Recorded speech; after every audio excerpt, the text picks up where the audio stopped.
The most expected case study on residential status. ನಿಮಗೆ ಇದನ್ನು ಎಕ್ಸಾಮಲ್ಲಿ ಬರುವಂಥ ಒಂದು ಚಾನ್ಸಸ್ ಇದೆ.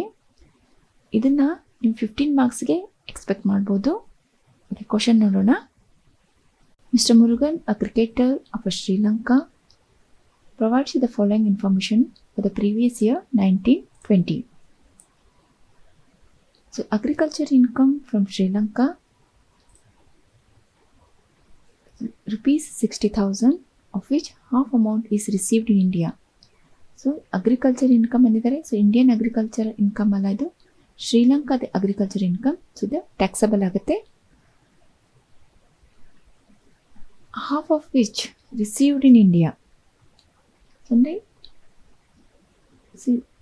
ಇದು foreign income only taxable in case of ROR ಅಲ್ಲಿ ಟ್ಯಾಕ್ಸಬಲ್ ಆಗುತ್ತೆ. ಬಟ್ ಹಾಫ್ 50% ರಿಸೀವ್ ಮಾಡಿದ್ದಕ್ಕೆ NOR ಮತ್ತು ನಾನ್ ರೆಸಿಡೆಂಟ್, ಸೊ ಇವೆರಡರದ್ದು ಕೂಡ ಟ್ಯಾಕ್ಸಬಲ್ ಆಗುತ್ತೆ. ಇಲ್ಲಿ 60,000, 30,000 ಮತ್ತು 30,000 ಟ್ಯಾಕ್ಸಬಲ್ ಆಗುತ್ತೆ. Income from business in Sri Lanka, so ಇದು ಫಾರಿನಲ್ಲಿ ಬಿಸ್ನೆಸ್ ಸ್ಟಾರ್ಟ್ ಮಾಡಿದ್ದಾರೆ. Again business in Sri Lanka, but this business is control from Bengaluru. So ಇಂಡಿಯಾದಿಂದ ಕಂಟ್ರೋಲ್ ಮಾಡಿದರೆ ಅದಕ್ಕೆ ROR ಮತ್ತು NOR ಕೇಸಲ್ಲಿ ಟ್ಯಾಕ್ಸಬಲ್ ಆಗುತ್ತೆ. Dividend declared in Sri Lanka but received in India, ಇಲ್ಲಿ ರಿಸೀವ್ಡ್ ಇನ್ ಇಂಡಿಯಾ ಇದ್ದಾಗ ಏನು ಜಾಸ್ತಿ ವಿಚಾರ ಮಾಡೋಂಗಿಲ್ಲ. ಸೊ 3 ಕೇಸಲ್ಲಿ ಇದು ಟ್ಯಾಕ್ಸಬಲ್ ಆಗುತ್ತೆ. Remuneration for cricket coaching in India, so coaching in India ಅಂದಿದ್ದಾರೆ. So again it is taxable all 3 cases. Income from units of UTI 15,000, so ಇದು unit of UTI, this is a exempted income, ಇದಂತರ exempt ಇರುತ್ತೆ. Then rent from property in Sri Lanka received there rupees 60,000, of which 40,000 remitted to India. So ಇಲ್ಲಿ foreign income ಶ್ರೀಲಂಕಾದಲ್ಲಿದೆ rent property. So 60,000 ಅಲ್ಲೇ receive ಮಾಡಿದ್ದಾರೆ, it's a foreign income. So 40,000 remitted to India. So remitted ಅಂದರೆ is not received. Received is different, remitted is different. ಇಲ್ಲಿ receive ಆಗಿದೆ, outside ಆಗಿದೆ, ಫಾರಿನಲ್ಲಿ ಆಗಿದೆ, ಫಾರಿನ್ ಇನ್ಕಮ್ ಫಾರಿನಲ್ಲಿ ಆಗಿದೆ. So only taxable in case of ROR ಅಲ್ಲಿ ಮಾತ್ರ ಇದು ಟ್ಯಾಕ್ಸಬಲ್ ಆಗುತ್ತೆ. ಸೊ ಕ್ವಶನ್ಸ್ ಏನು ಕೇಳಿದ್ದಾರೆ ಇವರು. Determine the taxable income of mister Murugan, a Sri Lanka cricketer, if he has been coming to Bangalore for 100 days every year since 2005. So ಅಂದರೆ ಇವನು ಫಾರಿನರ್, ಪ್ರತಿ ವರ್ಷ 100 days ಬರ್ತಾ ಇರ್ತಾರೆ ಈಗ. So whether he is a resident or not ಅದನ್ನು ಫೈಂಡ್ ಔಟ್ ಮಾಡಿಕೊಂಡು ಅವ್ನ ಟೋಟಲ್ ಇನ್ಕಮ್ನ ಹೇಳಬೇಕಾಗತ್ತೆ. ಸೊ ಇಲ್ಲಿ ಕೂಡ suppose will your answer be different if he has been coming to India for 110 days every year. So 100 days ಬದಲಾಗಿ 110 days ಇದ್ದರೆ again ಇಲ್ಲಿ ನಾವು ರೆಸಿಡೆನ್ಷಿಯಲ್ ಸ್ಟೇಟಸ್ ಫೈಂಡ್ ಮಾಡಬೇಕು. Then what will be the total income if mister Murugan comes to India only for 50 days. So 50 days ಇದ್ದಾಗ of course 50 days ಇದ್ದಾಗ first ಯಾವುದೇ basic conditions ಅಂತ fulfil ಆಗೋದಿಲ್ಲ. ಸೊ ಇಲ್ಲಿ ಬಿಕಮ್ ಅ ನಾನ್ ರೆಸಿಡೆಂಟ್. ಇಲ್ಲಿ resident ಆಗ್ತಾರೆ ಯಾಕಂದರೆ 60 days in previous year he is in 60 days. So ಆಮೇಲೆ whether he is a ordinary resident or not ಅದನ್ನು ಫೈಂಡ್ ಔಟ್ ಮಾಡಬೇಕು. ಸೊ 2005ಇಂದ ಪ್ರತಿ ವರ್ಷ ಫೈಂಡ್ ಔಟ್ ಮಾಡ್ತೀವಿ. ರೆಸಿಡೆಂಟ್ ಆರ್ಡಿನರಿ ROR ಆಗುತ್ತೆ, NOR ಆಗುತ್ತಾ, ನೆಕ್ಸ್ಟ್ ಫೈಂಡ್ ಔಟ್ ಮಾಡೋಣ ಇದನ್ನು. So do you think that the incidence of tax depends on the residential status? If yes, prove it by taking the above information, and if not, give the reasons. Of course, so incidence of tax always depends upon the residential status. ಯಾಕಂದರೆ resident ಇದ್ದರೆ total income is different. Okay, non resident ಇದ್ದರೆ ಕೆಲವೊಂದು income taxable ಆಗೋದಿಲ್ಲ. So ಆವಾಗ different ಆಗುತ್ತೆ. ಇದನ್ನು November 2016 ಒಂದು ಸತಿ ಕೇಳಿದ್ದಾರೆ ಇದನ್ನು. ಓಕೆ, ಇದನ್ನು ಸಾಲ್ವ್ ಮಾಡೋಣ. So taxable assessee name is mister Murugan.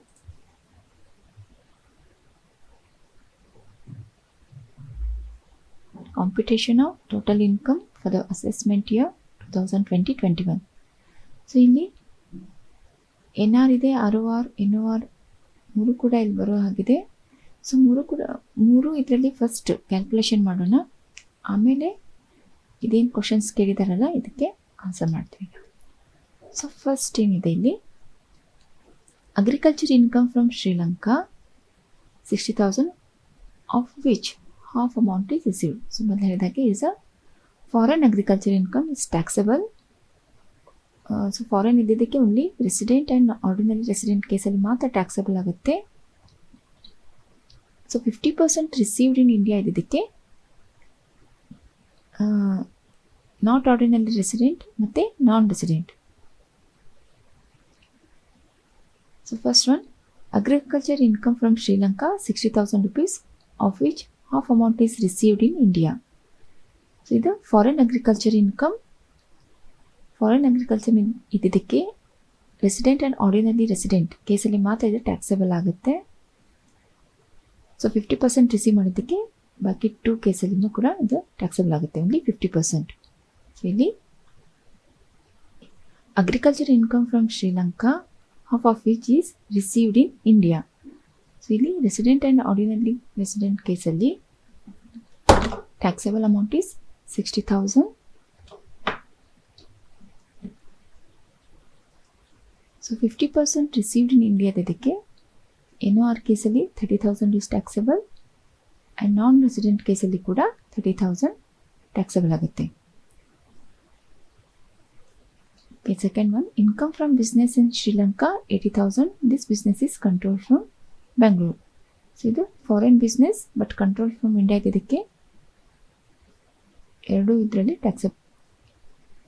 Income from business in Sri Lanka, the business is controlled from India 80,000 taxable in case of resident and ordinary resident and also resident and not ordinary resident. So non resident ಕೇಸಲ್ಲಿ ಇದು taxable ಆಗೋದಿಲ್ಲ.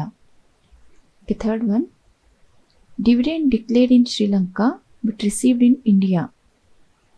Okay, ಇದು dividend ಶ್ರೀಲಂಕಾದಲ್ಲಿ declare ಮಾಡಿದ್ದಾರೆ, ಇಂಡಿಯಾದಲ್ಲಿ ಇದ್ದರೆ there is a exempted, but ಇದು foreign dividend ಇದು ಟ್ಯಾಕ್ಸಬಲ್ ಆಗುತ್ತೆ. ಬಟ್ ರಿಸೀವ್ಡ್ ಇನ್ ಇಂಡಿಯಾ ಇದಕ್ಕೆ 3 ಕೇಸಲ್ಲಿ ಕೂಡ ಇದು ಟ್ಯಾಕ್ಸಬಲ್ ಆಗುತ್ತೆ. Dividend declared in Sri Lanka but received in India. So 5,000 rupees. 3 ಕೇಸಲ್ಲಿ ಕೂಡ ಇದು ಟ್ಯಾಕ್ಸಬಲ್ ಆಗುತ್ತೆ. Next fourth one, remuneration for cricket coaching in India ₹1 lakh. So ಇಂಡಿಯಾದಲ್ಲಿ ಕೋಚ್ ಮಾಡ್ತಾ ಇದ್ದಾರೆ. So Indian income accrued in India taxable all cases. Fourth point, remuneration for cricket coaching in India ₹1 lakh. ROR ಕೇಸಲ್ಲಿ taxable ಆಗುತ್ತೆ, NOR ಕೇಸಲ್ಲಿ ಕೂಡ ಮತ್ತು non resident ಕೇಸಲ್ಲಿ ಕೂಡ ಇದು taxable because income accrued on arise in India. Okay, next point, income from units of UTI ₹15,000. Income from unit of UTI is exempted income. So 3 ಕೇಸಲ್ಲಿ ಕೂಡ ಇದು ಅಪ್ಲಿಕಬಲ್ ಆಗುತ್ತೆ, exempted income. So next point, rent from property in Sri Lanka received there ₹60,000 of which 40,000 remitted to India. So ಇಲ್ಲಿ foreign income received in foreign only. So ಇದು only ROR ಕೇಸಲ್ಲಿ taxable ಆಗುತ್ತೆ. Rent from property in Sri Lanka is 60,000. So only resident and ordinary resident ಕೇಸಲ್ಲಿ ಮಾತ್ರ ಇದು taxable ಆಗುತ್ತೆ. So ಬಾಕಿ 2 ಕೇಸಲ್ಲಿ ಟ್ಯಾಕ್ಸಬಲ್ ಆಗೋದಿಲ್ಲ. So total income here, total income ROR ಕೇಸಲ್ಲಿ 3,05,000. ಸೊ NOR ಕೇಸಲ್ಲಿ 2,15,000. ನಾನ್ ರೆಸಿಡೆಂಟ್ ಕೇಸಲ್ಲಿ 1,35,000. This is the total income. Suppose Mr. Murugan is a ROR, his total income is 3,05,000. If he is a NOR, 2,15,000. If is a NR, so non resident ಇದ್ದರೆ 1,35,000 is the his total income. So ಇಲ್ಲಿ next question solve ಮಾಡೋಣ ಈಗ. Determine the taxable income of mister Murugan, Sri Lanka cricketer, if has been coming to Bangalore for 100 days every year since 2005 January. So ಇಲ್ಲೇನಾಗುತ್ತೆ, ಈಗ first solutions ನೋಡೋಣ ಈಗ. Point number A, if Mr. Murugan coming to India for 110 days every year, so 110 days every year ಬಂದರೆ so whether basic conditions fulfil ಆಗುತ್ತೆ ನೋಡಿ. Yes, previous year 1920 so first basic conditions fulfil ಆಗೋದಿಲ್ಲ. So second basic conditions last ಇದರಲ್ಲಿ point number ಎದಲ್ಲಿ ಹೇಳಿದಾಗೆ, so second basic conditions fulfil ಆಗುತ್ತೆ ಇಲ್ಲಿ. Okay, means 60 days in previous year, ಆಮೇಲೆ out of 4 preceding previous year he has to be in India for 365 days. So ಅಂದರೆ previous ಇಯರಲ್ಲಿ 110 days, ಆಮೇಲೆ last 4 preceding previous ಇಯರಲ್ಲಿ 4 preceding previous ಇದರಿಂದ ಹಿಂದ್ಗಡೆ. So 110 days daily, ಪ್ರತಿ ವರ್ಷ 110 days ಅಂದರೆ 440 days. So he has fulfilled second basic conditions. So additional conditions fulfil ಆಗುತ್ತೆ ಅಂತ ಚೆಕ್ ಮಾಡಿ ಈಗ. ಸೊ ನಮ್ದು additional conditions are, out of 10 years he has to be 2 years resident, then out of 7 preceding previous year. So ಇದನ್ನು 10 preceding previous year ಅಂತ ಬರೀತೀನಿ. So out of 7 preceding previous year he has to be in India for more than 730 days. So ಇಲ್ಲಿ last 7 preceding previous year ಅಂದರೆ 1920 ಹಿಂದ್ಗಡೆ. So 1819 7 years ಅಂದರೆ ಎಷ್ಟಾಗುತ್ತೆ, every year 110 days ಅಂದರೆ is in India for 770 days. Okay, so ಇಲ್ಲಿ more than 730 days fulfil ಆಗಿದೆ ಈಗ. So both additional conditions. So out of 10 preceding previous year is 2 years resident ಅಂತ ಇದ್ದಾನೆ. So out of 7 preceding previous year 730 daysಗಿಂತ ಜಾಸ್ತಿ fulfil ಆಗಿದೆ. So additional conditions ಕೂಡ ಇಲ್ಲಿ fulfil ಆಗಿದೆ. ಸೊ ಬೇಸಿಕ್ ಕಂಡೀಷನ್ಸ್ ಆಮೇಲೆ ಅಡಿಷನಲ್ ಕಂಡೀಷನ್ಸ್ ಫುಲ್ಫಿಲ್ ಆಗಿದ್ದರಿಂದ is a resident and ordinarily residents. So ಈಗ ನೋಟ್ ಬರೋಣ. If Mr. Murugan coming to India for 110 days every year, he fulfills second basic condition and both the additional conditions. So his residential status is resident and ordinarily resident, that is ROR, and his total income is ಎಷ್ಟಾಗುತ್ತೆ ನೋಡಿ. So suppose ROR ಇದ್ದರೆ his total income is 3,05,000. So ಇಲ್ಲಿ if his total income in case of ROR is rupees 3,05,000. Okay, next questions ನೋಡೋಣ ಈಗ. What will be the total income if Mr. Murugan comes to India only for 50 days every year? Point number C, if Mr. Murugan coming to India for 50 days every year.